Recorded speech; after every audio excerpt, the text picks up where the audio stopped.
오늘 말씀은 잘못된 번역, 율법, 그 잘못된 번역, 이렇게 제목을 바꿔도 되겠습니다. 율법이라는 단어가 잘못된 번역이다 하는 겁니다. 제가 가끔 생각해 봅니다. 제 자신의 설교와 가르침을 어떤 특징이 있다고 말할까? 제가 한번 생각해 봐요. 저는 제 자신이 개념이 분명하지 않으면 시원함을 못 느끼고 은혜를 시원하게 못 받는 스타일입니다.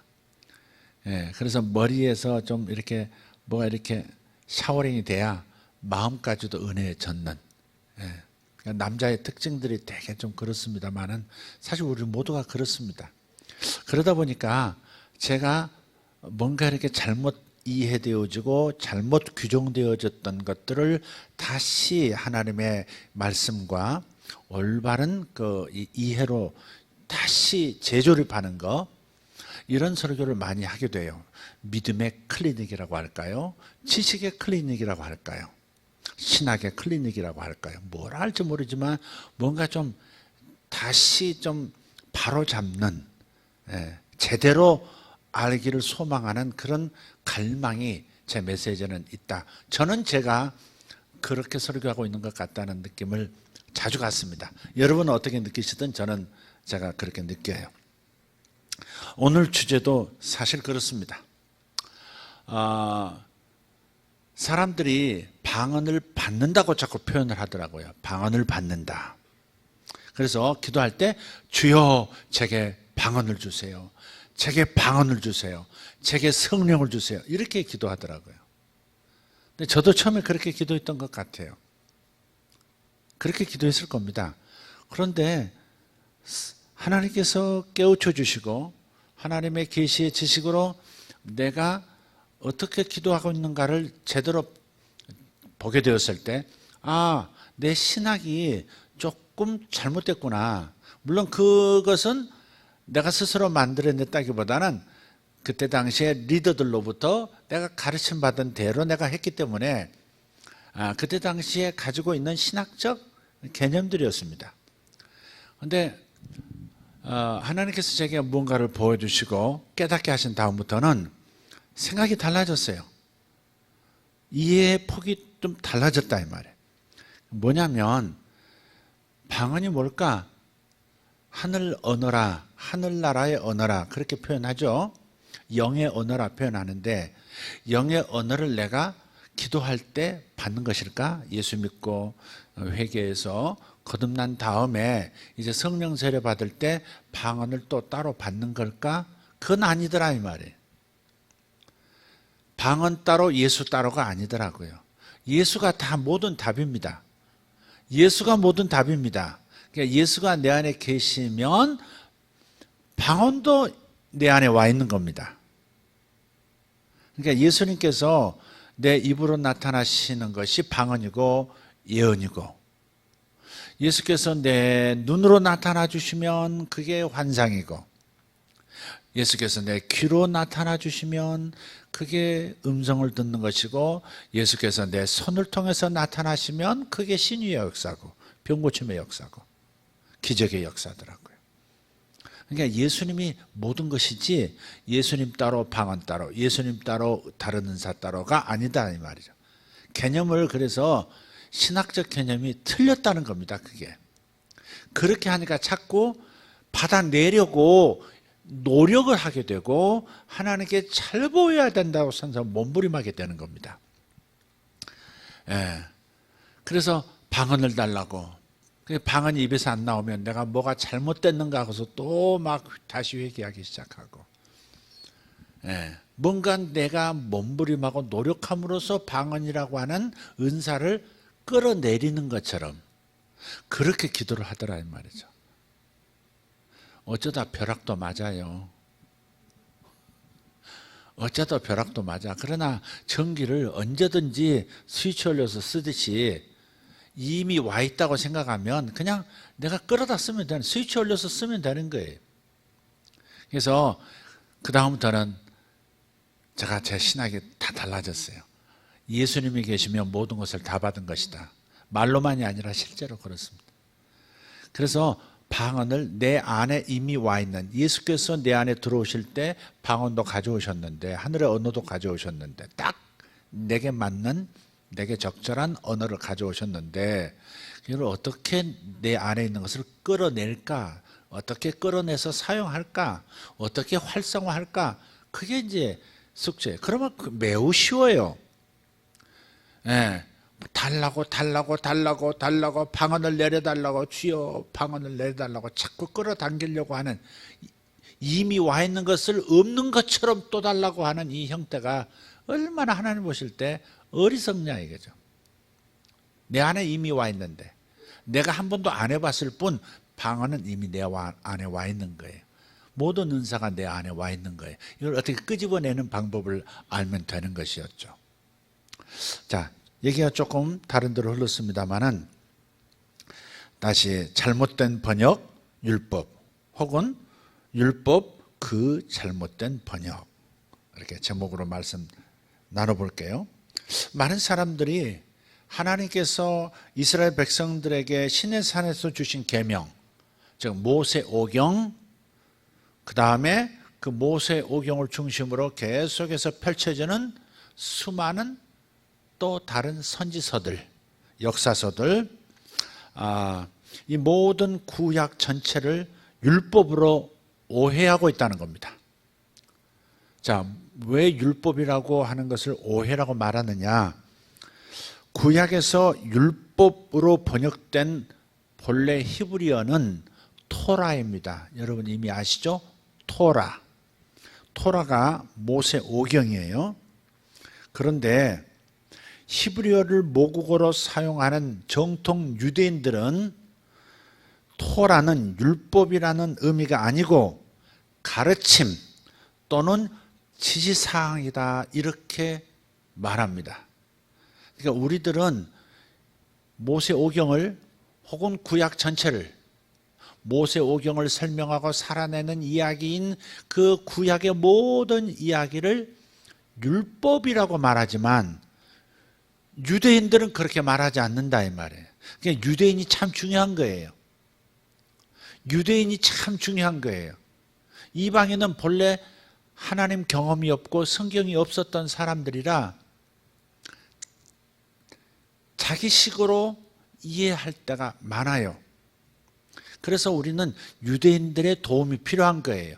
유대인들은 율법을 뭐라 불렀는가, 토라를 뭐라고 인식했는가, 우리 인식과 다르다 이 말이에요. 우리는 토라를 율법이라고 얘기해요.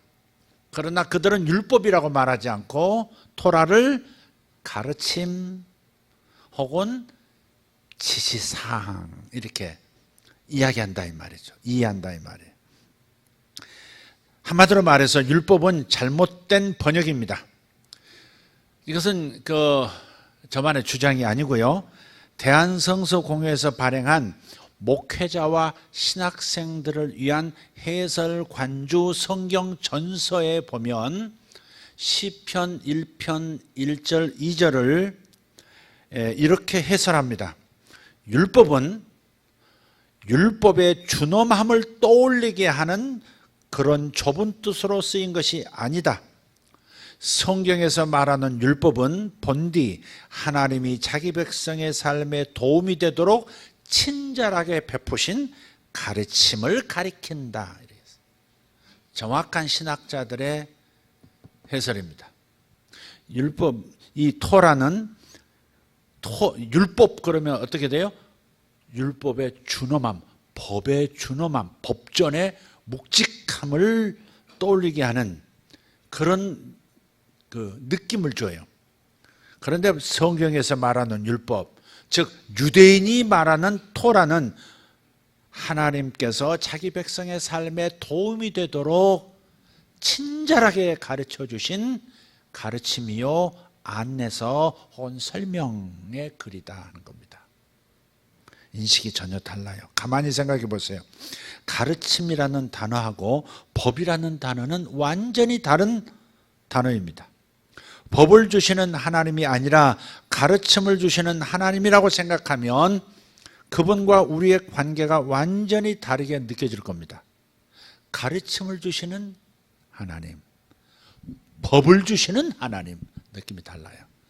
그래서 우리가 토라를 어떻게 번역하느냐에 따라서 하나님의 인식이 달라져 버리고 성경을 읽는 근본 흐름을 다르게 이해한다 이 말이에요. 말과 감정은 함께 가는 거예요.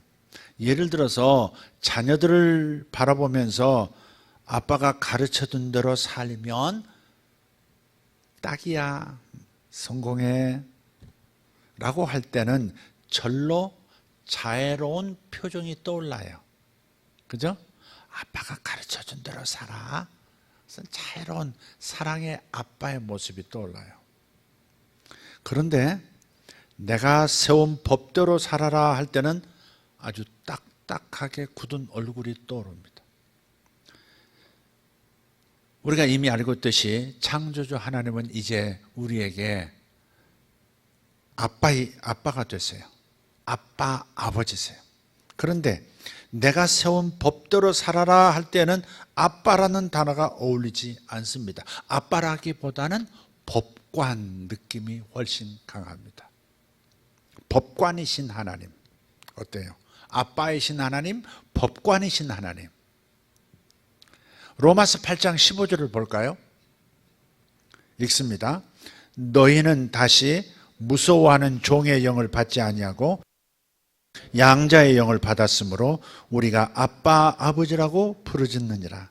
아빠 이렇게 부르짖는데, 아빠 더 가르쳐줘요. 아버지 어떻게 하면 된다고요? 이런 거 있잖아요. 아빠 뭐라고 그랬죠? 다시 말해주세요. 아빠 뭐 어떻게 하면 된다고? 뭐 이런 거예요. 갈라디아서 4장 6절도 보세요. 시작. 너희가 아들이므로 하나님이 그 아들의 영을 우리 마음 가운데 보내사 아빠 아버지라 부르게 하셨느니라. 제가 내 자신도 깜짝 놀란 게 있어요. 어릴 때는 아빠가 좋았어요. 근데 조금 철이 들 때, 그러니까 사춘기 들어서면서부터 저희 아버지하고 관계가 굉장히 안 좋아져요. 적어도 아버지는 나에 대해서 변하지 않았을지 몰라도 내 마음 가운데 아버지는 굉장히 어려운 무서운 아버지였고, 그래서 늘 눈치 봐야 되는, 아빠 앞에서는 그냥 모든 것이 위축되는 그런 아버지였어요. 아버지 하면 떠오르는 게 딱 있어요. 아버지 하면 내가 또 뭘 잘못했지, 이거 떠오르는 거예요. 아버지 하면 그럼 아버지 오늘 나에게 또 뭘 가지고 야단치실까? 이런 생각. 굉장히 불편했고 두려웠고 너무 힘들었어요. 그래서 아버지 돌아가셨을 때 눈물도 잘 안 났어요, 솔직히. 어머니가 우시니까 울었지. 그다지 슬픈 죽음이 아니었어요, 저에게는. 솔직한 고백이. 어떻게 그렇게 됐을까? 그런데 이상하게 예수 믿고 성령 받고 나니까 방언을 해도 그렇고 한국말로도 그렇고, 우리는 주여 그렇게 부르잖아요. 주여 삼창하잖아요. 저는 아버지를 많이 불렀어요. 아버지라는 단어가 회복이 된 거예요. 아버지와의 관계가 완벽하게, 과거의 기억 속에 아버지와 관계가 회복된 건 아니었지만 아버지라는 단어가 그토록 불편하고 어렵고 무겁고 무서웠던 단어였는데, 호칭이었는데, 하나님만 생각하면 아버지, 방언으로 하면 아빠, 아바 이렇게 간절할 때, 하나님을 확 찾을 때는 아버지가 나와요. 아버지. 저는 아버지가 나와요. 여러분 중에서 또 주여 하시는 분도 있고 아버지 하시는 분도 있어요. 뭐 물건 뜯을 때 엄마 그런 사람도 있고 아버지 그런 사람도 있어요. 어떤 그렇지 주여 하죠. 주여. 회사에서 볼펜 들고 주여 이렇게 하죠. 근데 저는 아버지예요. 아버지. 아버지. 근데 그 아버지는 땅의 아버지하고 전혀 달라요. 그냥 사랑과 있는 그대로 받아주시는 자의 아버지, 그거였었어요. 그래서 이게 이제 정상적인 거듭난 영혼의 고백이요, 마음의 고백인 거예요. 그런데 율법 그랬을 때 아빠, 아버지와 율법은, 법과는 이미지가 맞지 않다 이 말이에요. 아버지가 어느 날 그 법관이 돼서 내 뒷조사하고 사람들 앞에서 공개적으로 내 죄를 까발리고 뭐 이러는 거 있잖아요. 굉장히 불편한, 맞지 않는 언어다 이 말이죠. 그래서 유대인이 이해했던 성경이 말하는 토라는 반드시 번역할 때 가르침 혹은 하나님께서 친절하게 안내해 주시는 지시사항, 이렇게 이해하잖아요. 가르침이라고 하는 게 더 좋아요.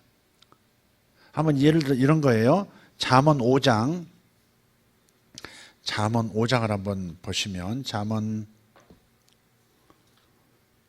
5장 10절부터 잠언 5장 10절부터 보시면 이렇습니다. 잠언 5장 10절 띄워주세요.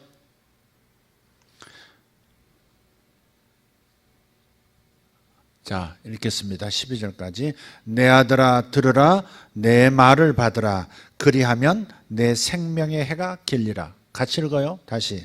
내 아들아 들으라, 내 말을 받으라. 그리하면 내 생명의 해가 길리라.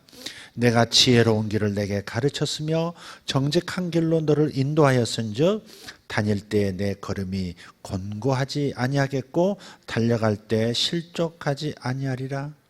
또 이렇게도 되어 있어요. 13절은 훈계를 굳게 잡아 놓치지 말고 지키라. 이것이 내 생명이니라 그랬단 말이에요. 그러니까 마치 토라는 구약의 모든 말씀은 내 아들아 들으라, 이 말대로 하면 내 생명의 해가 길 것이고 내가 피곤하지 않을 것이고 곤고한 인생이 안 될 거야, 이렇게 말씀하시는 것이 우리가 말하는 소위 말하는 율법이에요.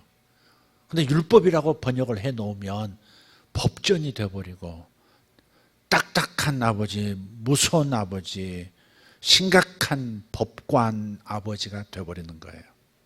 품에 안아주시는 아버지, 내 목소리에 귀를 기울여 주시고 내 모든 마음을 알아주시는 친절한 아버지, 품에 안아주시는 자상한 아버지가 사라져버려요. 그래서 율법이라고 번역하는 거 잘못된 번역이라고 지금 말하는 거예요.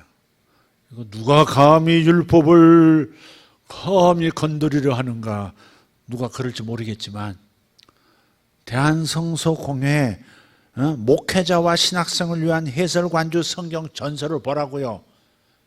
유대인들이 말했던 그 관점과 거의 유사하게 표현하고 있단 말이에요. 율법의 준엄함을 떠올리게 하는 이런 좁은 뜻으로 이해하면 안 된다고. 그렇게만 말만 하지 말고 율법이라고 번역한 것을 가르침이라고 되돌려 놔야 돼요. 가르침이 맞습니다.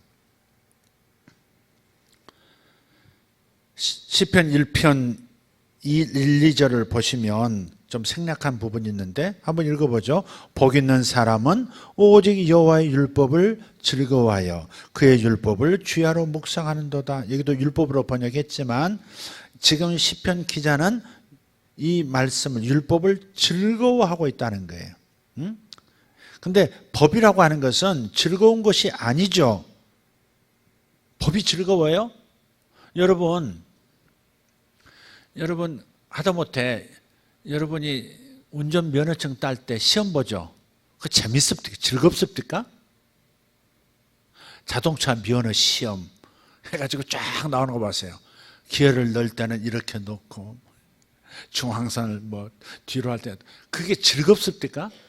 따야 되니까 막 계속 열심히 머릿속에 뭐 집어넣는 그거지 즐겁다냐고요. 즐겁지 않습니다.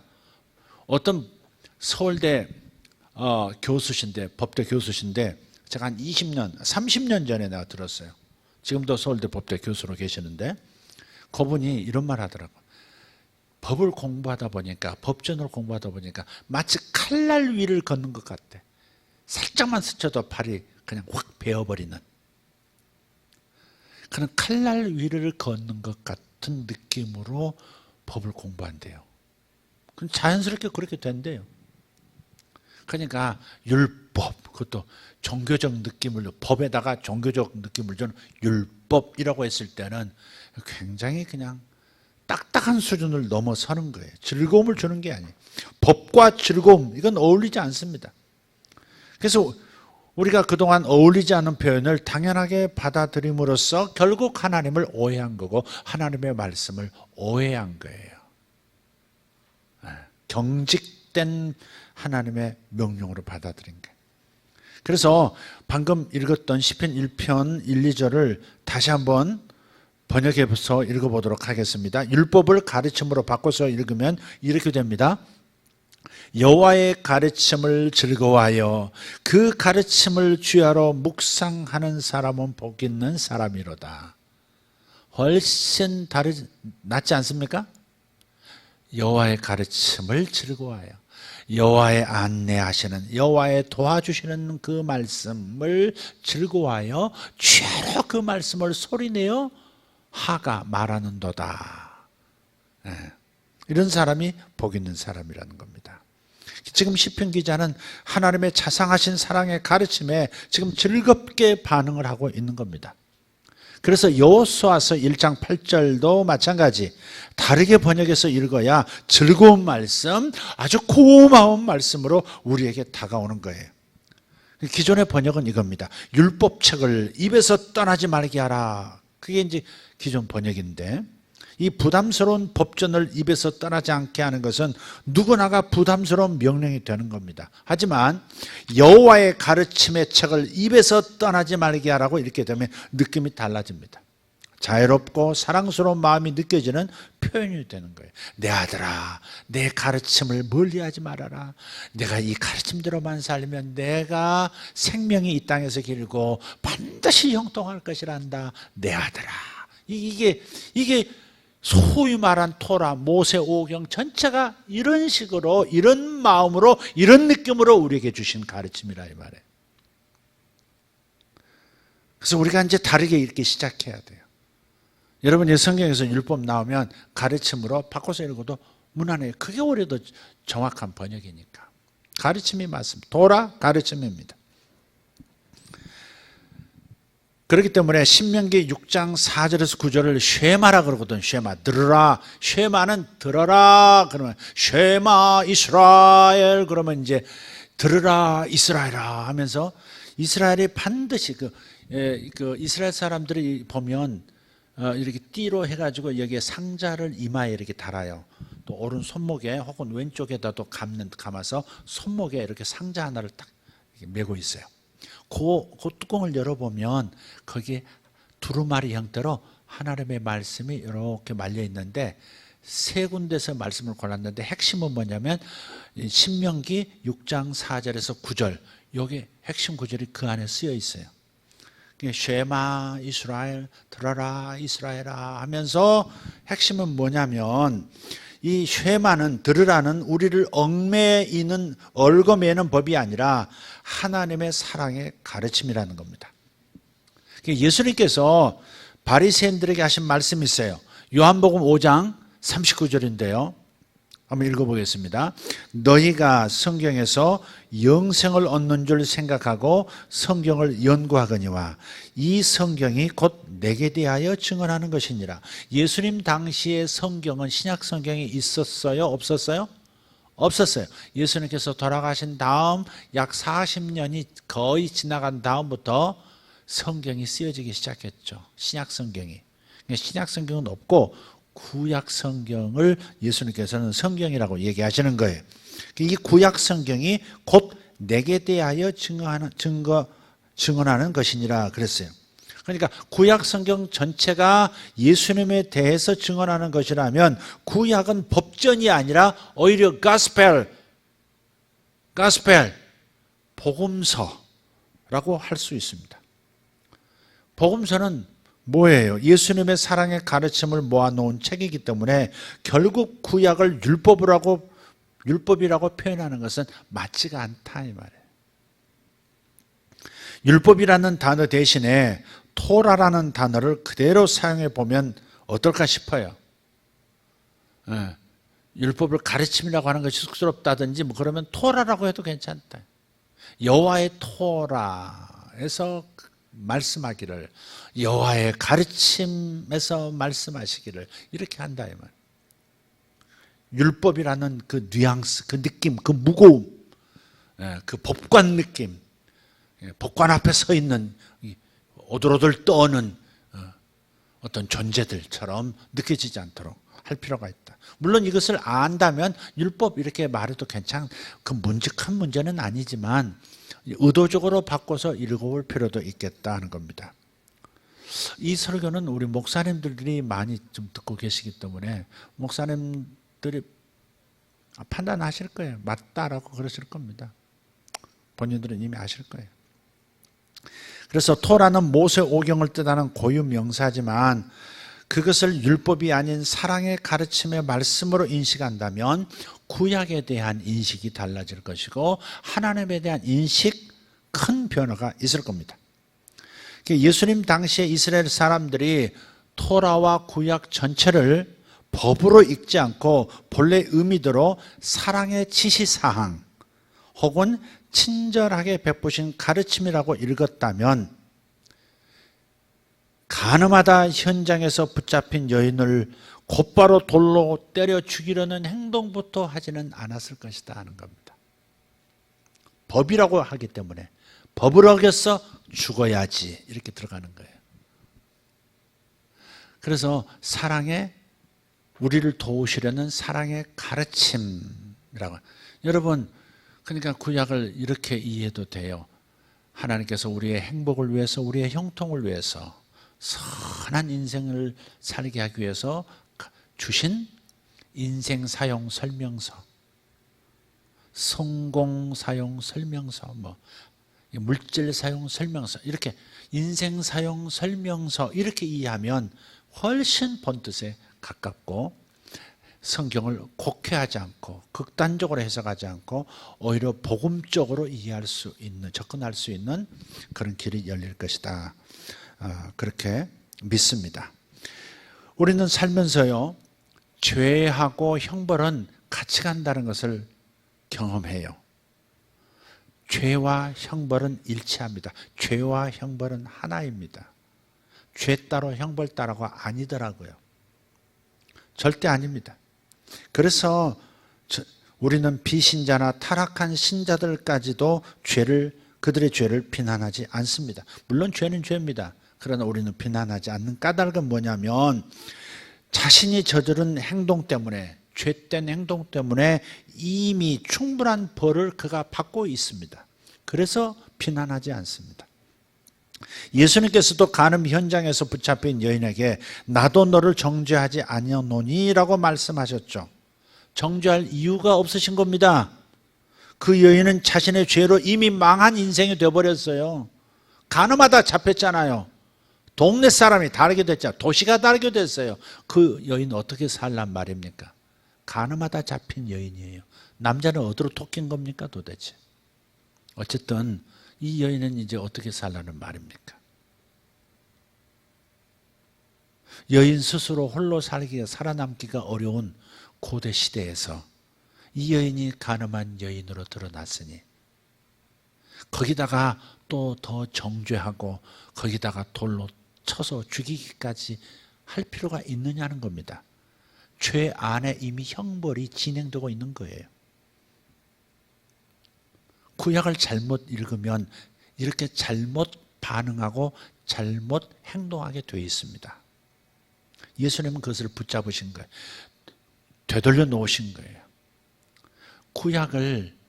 구약의 모든 토라를 비롯한 모든 말씀을 사랑의, 배려의 가르침으로 읽지 않고 인생 사용 설명서로 우리에게 주신 따뜻한 아버지의 조언으로 읽지 않고 법전으로 읽으니 그렇게 냉혹해지는 거고 그렇게 거칠어지는 겁니다. 그 여인이 앞으로 어떻게 살아갈 수가 있었겠어요? 악은 악 스스로를 갉아먹으면서 존재합니다. 죄와 사탄은 모두가 다 우리를 희생시켜서 번영하려는 기생생물들이에요. 그러니까 죄 안에, 죄 자체 안에 심판이 들어가 있어요. 죄를 짓잖아요. 죄를 짓는 그만큼 형벌이 뒤를 따라서 치고 들어오고 있어요, 이미. 그렇게 되어 있습니다. 한번 예를 들어 볼까요? 베드로후서 2장 1절을 보세요. 베드로후서 2장 1절 시작. 그러나 백성 가운데 또한 거짓 선지자들이 일어났었나니 이와 같이 너희 중에도 거짓 선생들이 있으리라. 그들은 멸망하게 할 이단을 가만히 끌어들여 자기들을 사신 주를 부인하고 임박한 멸망을 스스로 취하는 자들이라. 혹시 여러분 중에 신천지 계십니까? 잠입한 신천지. 네? 자기를 핏값으로 사주신 주를 부인하고 예수께서 나를 위해서 죽어주셨다는 사실을 부인하고 또 다른 구세주를 영접하는 이런 사람들, 임박한 멸망을 스스로 취하는 자들이라 그랬어요. 그러니까 저들이 주님을, 자기를 살려주신, 목숨을 다해서 살려주신 주님을 이분은 완전한 구세주가 아니야, 이분이 완성시켰어라고 다른 사람에게 구세주 호칭을 들이미는 순간 그분과 내 언약이 깨지는 거잖아요. 그래서 지옥 갈 자의 형벌을 이미 내가 가져와 버린 거예요. 그러니까 죄는 형벌과 하나인 겁니다. 죄는 심판과 이미 하나가 되어 있어요. 죄는 죄인을 못 구서야 살아남는 거예요. 로마서 1장 21절 22절을 보십시오. 하나님을 알되 하나님을 영화롭게도 아니하며 감사하지도 아니하고, 이게 죄입니다. 이게 죄입니다. 하나님을 알되 하나님을 영화롭게 하지 않아요. 하나님께 찬양 돌리지 않아요. 하나님께 영광 돌리지 않아요. 감사하지 않아요. 그건 죄예요. 여러분, 감사 안 하는 건 죄입니다. 감사 안 하는 건 죄입니다. 성경에 보세요. 10명의 문둥병자가 다 고침을 받았어요. 그런데 사마리아인 한 사람만 돌아와서 엎드려 감사했어요. 나머지 9은 어디 있느냐 안타깝게 말씀하세요. 나은 자가 10명이거늘 돌아와 감사한 자가 1명밖에 없단 말이냐? 그래서 선포하세요. 내 믿음이 너를 구원하였느니라 가라 그래요. 그러니까 이 사람은 몸만 구원받은 게 아니고 예수님을 구주로 영접하고 감사하며 했기 때문에 영원까지 구원받는 축복을 받은 거죠. 나머지 9은, 감사하지 않은 9은 어떻게 됐어요? 몸은 고침받았을지 모르지만 영혼은 그로 인해서 예수를 영원히 모른 채 그냥 죽음으로 가는 거예요. 그러니까 죄는, 감사하지 않는 것은 죄입니다. 하나님은 감사하는 사람도 보시지만 감사하지 않는다죠. 찾으세요. 9은 어디 있느냐 그러시잖아요. 그러니까 감사하지 않는 것은 죄입니다. 여러분, 입술로 끊임없이 감사하셔야 합니다. 시간 나면 오늘 30분은 충분히 주님께 감사해야 되겠다. 그런 마음이 오늘 새벽에 일어났는데 3시 반인가 돼요. 나머지 30분 준비하고 뭐 할 때까지 좀 내가 감사를 요즘 다 못한 것 같은데 밀린 감사해야 되겠다. 감사. 여러분, 감사하지 않는 건 죄입니다. 하나님께 영광 돌리지 않고 찬양하지 않는 것은 죄입니다. 자, 이게 죄예요. 그러면 죄의 결과는 뭐냐면 영화롭게 하지 않고 감사하지 않더니 뭐가 돼요? 오히려 그 생각이 허망해져요. 하나님께 감사하는 자는 하나님께 집중하는 자요, 하나님께 시선을 돌리는 사람이거든요. 그동안은 어둠이 안 들어와요. 빛이 그 불을 밝히는 동안에는, 빛을 밝히는 동안에는 어둠이 들어오지 않듯이. 그러나 빛이 나타나지 않으면, 감사하고 하나님을 영화롭게 하지 않으면 그 어둠만큼 뭐가 나타나요? 허망해져. 생각이 허망해진대. 똑똑한데 허망한 생각만 해요. 그 다음에 미련한 마음이 어두워졌어요. 그러니까 여러분, 그래서 감사하셔야 돼요. 제가 어떤 분과 대화를 나누면서 그분 특징이 감사를 이렇게 안 하는 특징이 있는 것 같다, 내가 그랬어요. 제가 이렇게 좋은 집에서 살게 해주셨으니 너무 감사해요, 목사님. 그러면 좋은데 그런 말을 들어본 적이 없다. 이렇게 먹고 살게 해주시고 이렇게 많은 일을 하면서도 돈이 떨어지지 않도록 어렵다 하지만 이렇게 누리고 살게 해주시니 얼마나 감사해요. 목사님 감사해요. 저한테 감사하는 게 아니에요. 하나님께 너무너무 감사하다는 표현이 입에 달려 있어야 되는데, 표현해야 되는데 안 하고 있잖아요. 그건 빛이 없는 거예요. 등잔은 있으되 불을 밝히지 않는 등잔이에요. 그러면 어둠이 이제 인생에 깔리죠. 그러니까 생각이 허망한 생각만 하고 미련한 생각만 하고 마음이 어두워요. 마음이 밝지가 않아요. 즐거운 생각도 없고 행복한 느낌도 없어요. 하나님의 복을 누리면서도 행복을 못 느껴요. 그게. 그러니까 감사하셔야 되는 거예요. 할렐루야. 항상 감사하시길 바라요. 어떤 사람은 꼭 없는 것만 찾아내요. 부족한 것만 찾아내요. 그렇게 있는 것은 어쩜 그렇게 안 보일까? 하나님 여지껏 주셨던 것은 왜 생각을 못할까? 왜 없는 것만 찾아내서 앞으로 이거 가지고 어떻게 살죠? 이렇게 자꾸 원망하고 불평하고 불안해하면서 사는 거예요. 이게 생각이 허망해진 거예요. 감사하지 않아서. 하나님께 영광을 안 돌리니까 이렇게 허망해지는 거예요. 그러니까 죄는 반드시 죄의 결과가 물고 들어오게 돼 있다고요. 그래서 죄와 형벌은 하나라는 거예요. 거기다가 뭘 또 정죄해요. 저 나쁜 인간, 감사도 안 하는 인간, 저 하나님께 영광 돌리지 않는 인간, 그렇게 말하는 그래도 지금 불이 꺼진 거예요.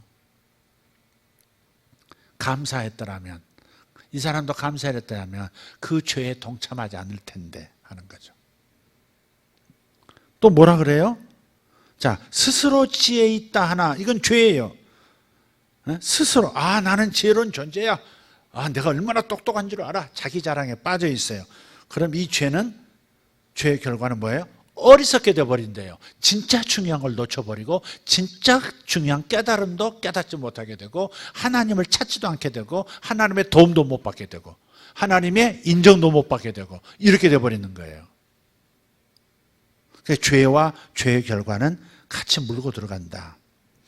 또 봅시다. 로마서 1장 26절 27절 보세요.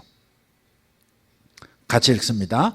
이 때문에 하나님께서 그들을 부끄러운 욕심에 내버려 두셨으니, 곧 그게 뭐냐면, 부끄러운 욕심이 뭐냐면 그들의 여자들도 순리대로 쓸 것을 바꾸어 영리로 쓰며, 레즈비언을 말하는 거예요. 여자와 여자끼리 사랑하고 성관계하고 하는 그런 거예요.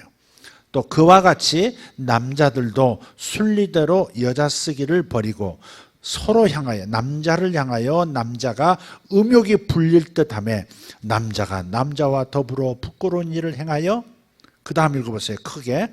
그들의 그릇됨에 상당한 보응을 그들 자신이 받았느니라. 보세요. 우리 지난 수요일날 우리 목사님께서 동성 연애자들을 이렇게, 특히 이제 게이들에 대해서 반게이와 게이가 있다는데, 반게이는 뭔지는 아직도 이해를 못하겠어요.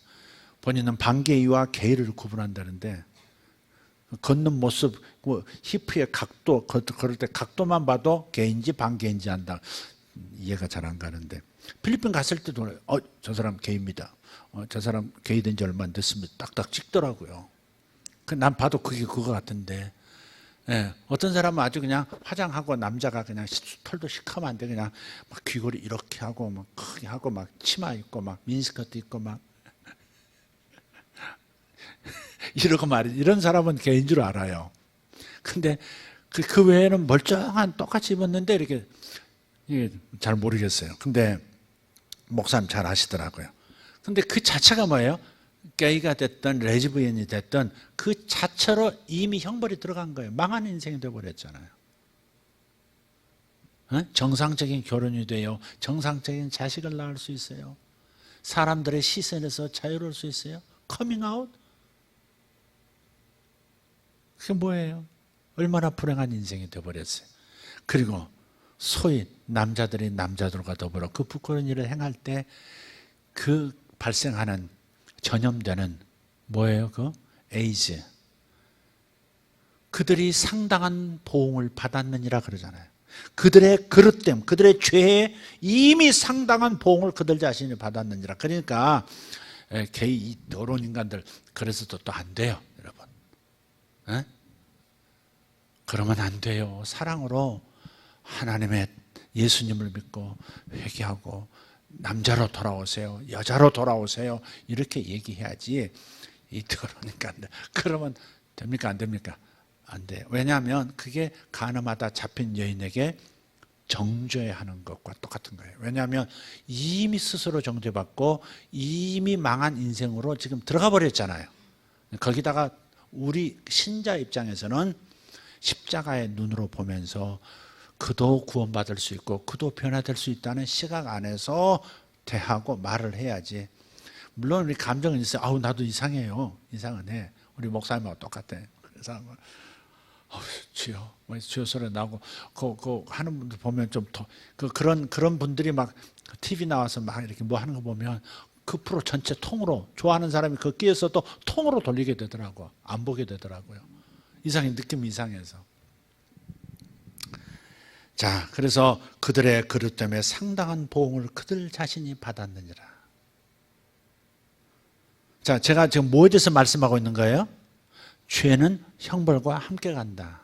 근데 거기다가 또 우리가 법을 들이대가지고 또 심판하고 또 정죄하고 또 그냥 또 거기다가 돌멩이 얹고 그러지 말자 하는 거죠. 죄는 죄지만 그러나 그 사람에 대해서 그렇게까지 코너로 몰아서는 안 된다 하는 말씀을 드리는 거예요.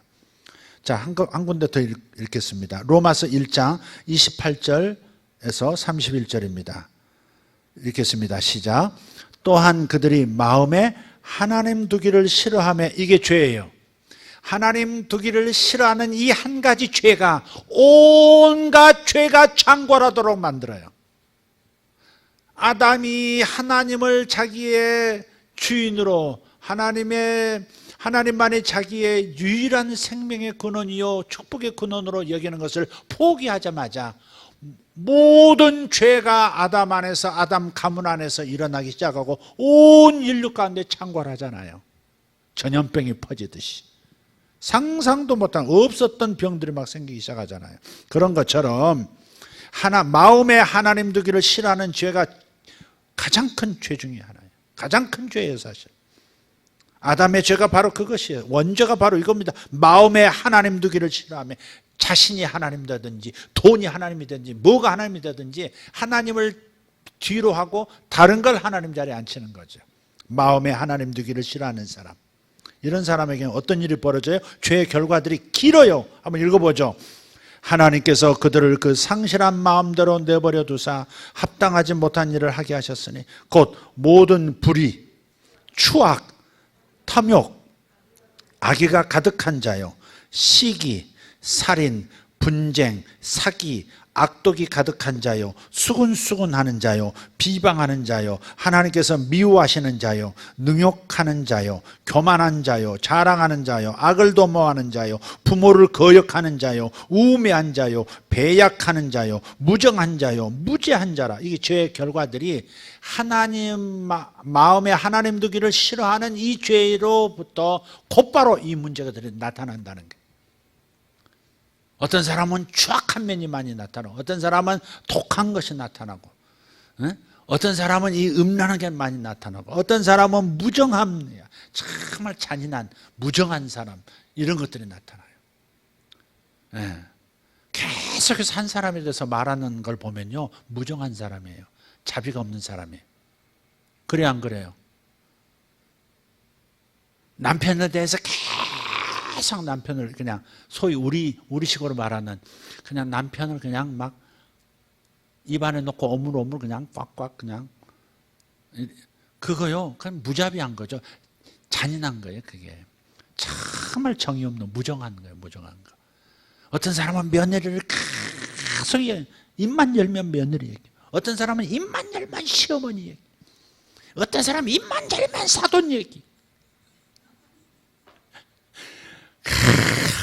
사돈, 아유, 사돈. 돈은 돈인데 사돈 죽은 돈이야. 사돈. 주여. 입만 열면 목사님인 사람 혹시 있을까? 하여간 그건 무정한 거예요. 무정한. 그 잔인한 겁니다. 에? 그 자리에 없는 사람을 끊임없이 계속 미워하는 마음을 다른 사람한테 막 얘기하는. 그래서 여러분 객관적으로 살펴봐요. 살펴보라고. 어떤 사람은 말만 하면 자기 부모 얘기, 자기 부모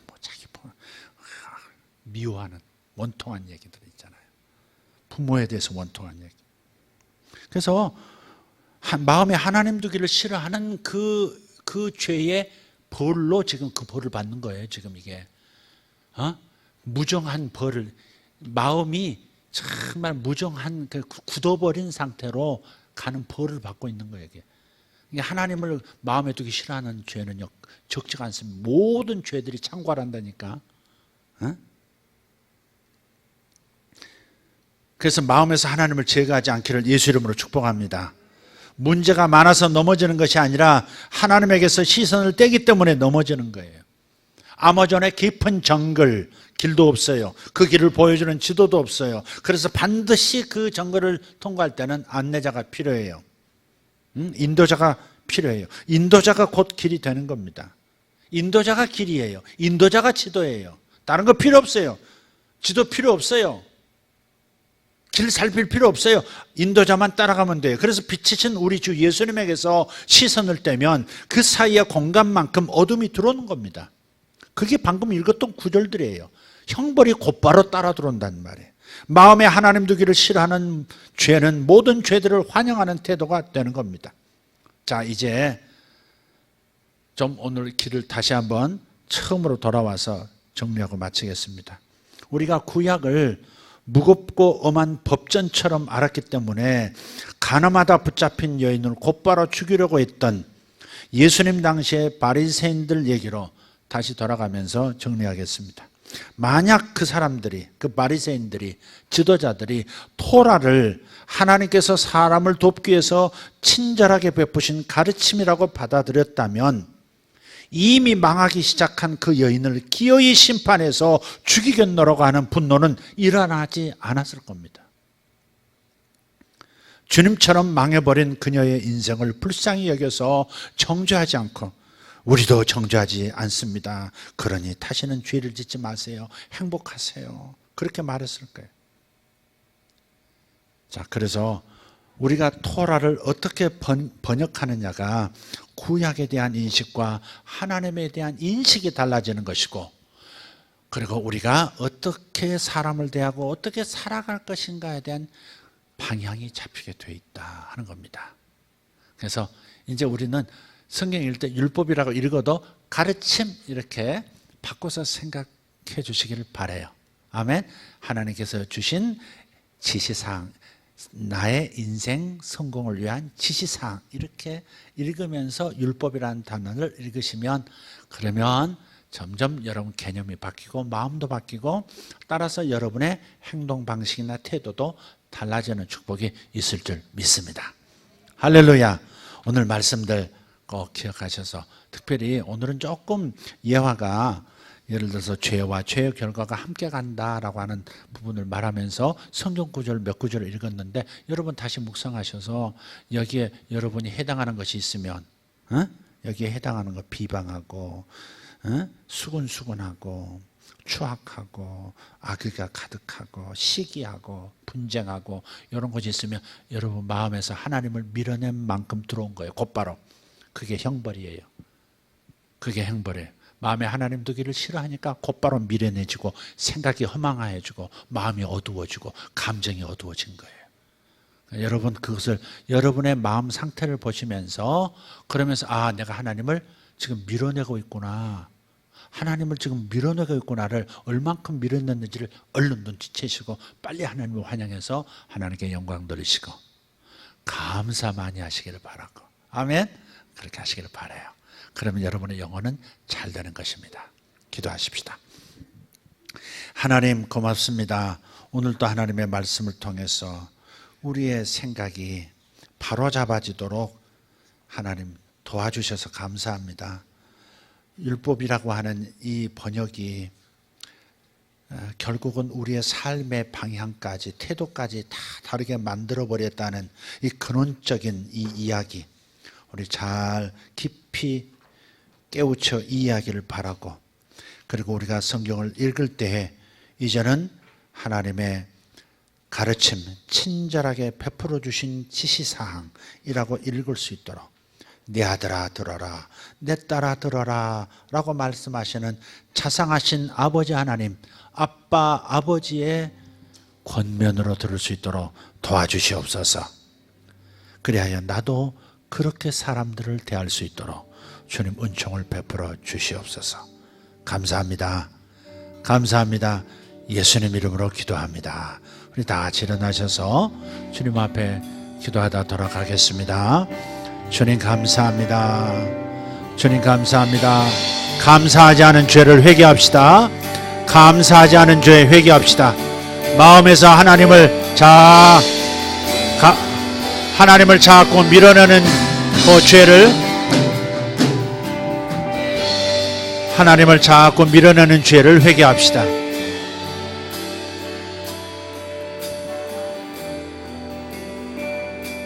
우리가 생각이 허망해지고 마음이 어두워지는 것, 그건 하나님을 영화롭게 하지 않아서 그렇습니다.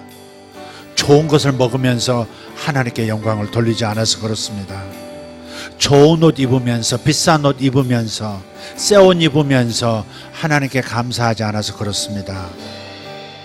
다른 사람에게 도움 받았는데 하나님께 그 사람에게 감사하지 않아서 그렇습니다. 하나님께 영광, 사람에게 감사를 놓치면, 그래서 하나님을 내 마음에서 밀어내버리면 온갖 죄악이 독보소처럼 내 안에서 일어나기 시작합니다. 돌아오십시오. 감사의 자리로 돌아오십시오. 감사하지 않는 죄의 자리를 떠나셔서 감사하는 정상의 자리로 돌아오십시오. 하나님께 영광 돌리는, 매사에 영광 돌리는, 여행하면서 할렐루야 영광 돌리시기를 바라고, 차를 탈 때에 영광 돌리시기를 바라고, 자식을 볼 때에 영광 돌리시기를 바라고, 좋은 음식 먹을 때 감사합니다 하시기를 바라고, 물 한 잔 마실 때 감사합니다 고백하시고, 하나님을 기쁘시고 하나님을 중앙에 모시기를 예수 이름으로 축복합니다. 이제부터 하나님, 제가 주님을 마음 중심에 모시겠습니다. 항상 하나님께 영광, 그리고 감사 넘치는 마음 되도록, 입술 되도록, 주님 제가 하겠사오니 성령이여 나를 도와 주시옵소서. 성령이여 나를 도와주시옵소서. 주님 앞에 부르짖어 기도합니다. 주여, 할렐루야. 아버지 감사합니다. 하나님 감사합니다. 멋들어집니다. 참 잘 어울립니다. 오직 주님께서 나를 이토록 사랑하시고, 주님께서 아버지와 나를 아름다운 자리에 있게 하심을 감사합니다. 항상 부요를 저에게 허락해 주심을 감사합니다. 항상 부요하도록 만들어 주셔서 감사합니다. 하나님, 좋은 것을 아버지 제게 항상 주시고 좋은 마음으로 누릴 수 있도록 축복해 주시니 감사합니다. 하나님, 우리 성도들 하나님 감사의 자리로 주님께서 초청하셨습니다. 하나님께 영화로움을 드리는, 영광을 올려드리는 자리로 성도들을, 당신의 자녀들을 다시 불러들여 주셔서 감사합니다. 마음을 고쳐먹겠습니다. 마음을 고쳐먹겠습니다. 주여 감사합니다. 아버지 감사합니다. 아버지 감사합니다. 말씀 주셔서 감사합니다. 토라를 주셔서 감사합니다. 친절한 아버지의 가르침, 친절하시고 자상하신 아버지의 지시하심, 이 말씀 주셔서 감사합니다. 사랑의 복음을 주셔서 감사합니다. 진리의 말씀을 주셔서 감사합니다. 아버지 감사합니다. 아버지 감사합니다. 아버지 감사합니다. 아버지 감사합니다. 독한 것 뽑아 주시옵소서. 잔인한 것 뽑아주시옵소서. 아버지 상처받고 원통해하는 것 뽑아주시옵소서. 상처받고 원통한 것 뽑아주시옵소서. 아버지 원망하고 원통해하는 마음 뽑아주시옵소서. 성령이여 역사하여 주시옵소서. 주여 무거운 짐 다 내려놓게 해주시옵소서. 스스로 묻고 스스로 등에 지고 가는 이 무거운 짐, 원망과 원통함과 분노와 미움들, 시기, 아버지 다 내려놓게 하여 주시옵소서. 아버지 남 탓하는 것도 내려놓게 하여 주시옵고, 아버지 손가락질하고 비방하는 것도 내려놓게 하여 주시옵소서. 축복하게 하여 주시옵소서. 하나님께 영광, 하나님께 감사. 사람을 향하여 축복, 사람을 향하여 오직 God bless you, 오직 축복만 선포하게 하여 주시옵소서. 아버지 미워하지 말고 축복하게 하여 주시옵소서. 싫다고 말하지 말고 축복하게 하여 주시옵소서. 원망하지 말고 축복하게 하여 주시옵소서. 아멘, 아멘, 아멘, 아멘, 아멘. 아멘, 아멘, 아멘, 아멘, 아멘, 아멘. 주여 감사합니다. 주여 감사합니다. 주여 감사합니다. 아버지여 우리 가족을 인하여 감사합니다. 아버지여 우리의 성도들 우리 교회를 인하여 감사합니다. 아버지 저들을 저에게 보내주신 것을 감사합니다. 저들이 저 곁에 있게 되어진 것을 감사합니다. 아버지 저들로 인하여 위로를 얻고 행복합니다. 아버지의 선물을 감사합니다. 아버지의 선물을 감사합니다.